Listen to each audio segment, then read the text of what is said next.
Tanushka Kaur Anand, and today we are in conversation with Mr. Sonam Wangchuk from Ladakh.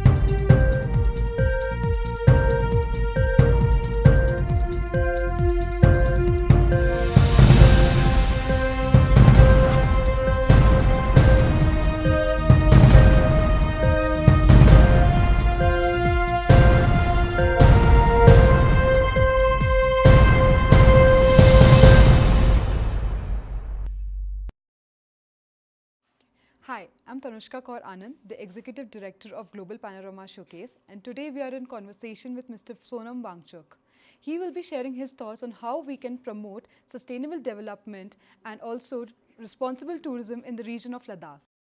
So now that Ladakh is one of the union territories of India, how do you think that this will impact the tourism in this region? Well, being a union territory itself may not impact, but the rights that it will give people to make decisions about Ladakh, now that Ladakh will be unto itself a territory, people can make policies that are positive for the sustenance of tourism and nature and so on, which will make tourism into a less harmful impact on the nature. So, this is an opportunity, I feel, for people of Ladakh to rethink how tourism, which brings with it economic benefits, but it has a lot of environmental damages. So, it will be an opportunity to rethink that and minimize damages and maximize, economic benefits. That way, yes, it will have a positive impact. So when we talk about the region Ladakh, the first thing that comes in our mind is Pangong, Nubra or Leh. So what are the other sectors that can also be highlighted in this region, keeping in mind the ecology, the delicate ecology of this area? Yes. So part of the problem of tourism in Ladakh is that people come mainly for Leh, and Leh is like overdone. It receives roughly 3 lakh tourists in just 5 months of the year. Therefore, the answer is in spreading out to so many beautiful regions where you can see authentic Ladakhi culture. Leh has become like any other city. You don't really see much of Ladakh. You see much of what you left at home, again at this altitude with all the inconvenience. So, while you are in Ladakh, you might as well explore other regions. For example, Zanskar, a totally different region, which Europeans have been very, very enthusiastic and exploring, not so much our own domestic travelers. Kargil, again unexplored, so many beautiful valleys, such beautiful culture, nice people, lower altitude. And this Sham Valley where you are is again very beautiful. It used to be one of the best destinations for European tourists. But nowadays tourism is more driven by some film location and frivolous reasons. So people don't see the 1000-year-old mud temple with fresco paintings which look like it was painted last year. That kind of heritage of 1000-year-old mud painted walls you find here. The Lamayuru Valley with its monastery and the geological prints of a moonscape are so very interesting and has been always the favorite of French and German and English tourists. I would like that rather than only concentrating on Leh or a lake where some film was shot, people should be more adventurous and more culturally enthusiastic to explore the lower valley of Sham, where you have all these beautiful cultural monuments, and a lower altitude where those who feel the altitude can straight away arrive in the lower valley, get acclimatized and then go on to other valleys. Nubra is great, but Nubra already is very popular, so it's starting to get crowded.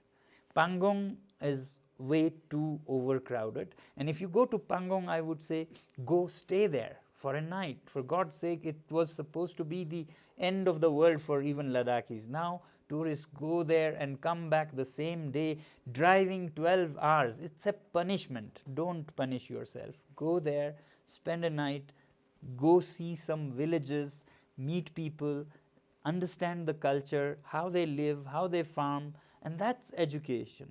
Educating oneself and finding peace of mind. It's meditative, it's like a pilgrimage when you go into the interiors of Ladakh. But if you just come to one thing to tick mark and the other just to fill in the blanks for some formality, then it is not travel. It may be mass tourism but not exploring or traveling. So how can Ladakh attract more tourism, but again keeping in mind without harming its delicate ecology?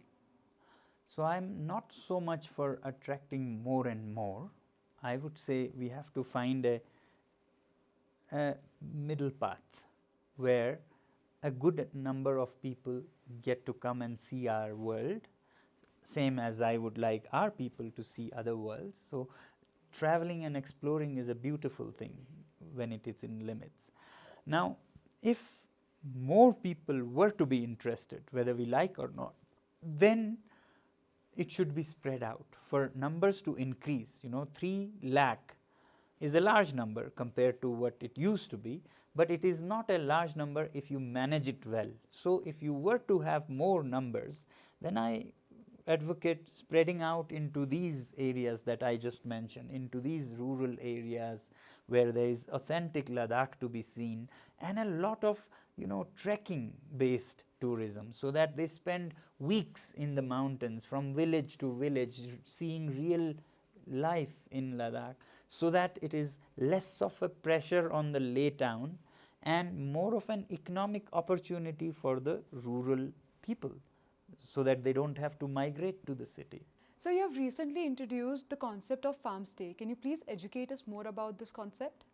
Yes, so farm stays are an effort to diversify tourism from lay city, to bring it into villages. And in villages there are many things to see, but the most important thing to see is the lifestyle of people in village. So farm stays is a concept where people stay at the farmhouse, and you don't stay just to spend the night and go somewhere else. The place you stay is your destination also. So you can stay for 2 nights, 3 nights without having to go anywhere. You just explore the way the farmer lives, how she grows barley, turnips, peas and weeds. You can go with them and water the plants, weed the gardens, milk the cows. Children love it. They get to know where their milk comes from, where the food comes from, and at this high altitude how people live. It can be an amazing experience of a very natural kind for young and old all, and to see the village systems. How do people in a cold desert distribute the water? A beautiful system of ensuring that everybody gets enough and fair share of water. How do they do their festivals? How do they do their child care? All these can be very interesting. So farm stays is a concept where the farmhouse becomes your stay and your destination, and the people, the host, are real people who are living their life, and you just join their life. And that way you not only get an amazing experience, you help Ladakh, you help decongest Leh city, you help keep the villages intact, so that people don't need to go to Leh now, since they have the income of tourism. Their handicrafts sell, their farm produce sell, their rooms brings them employment. They don't have to go to an employer in a city who exploits. And So what are the measures that you advise should be taken to control this pollution that is being caused by the tourism out here?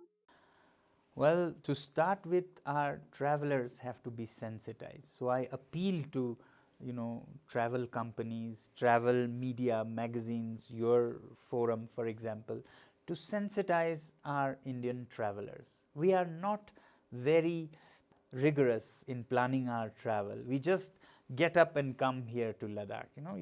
You really have to plan and study the place and its sensitivities, its problems, and not add to the problem. So when you come to such heights, it's like abode of the gods. You don't want to come and bring pollution here. You want to bring your, you know, devotion here. You want to bring your enthusiasm. So that's what I would say. Sensitize the travelers so that they come as pilgrims come to a place.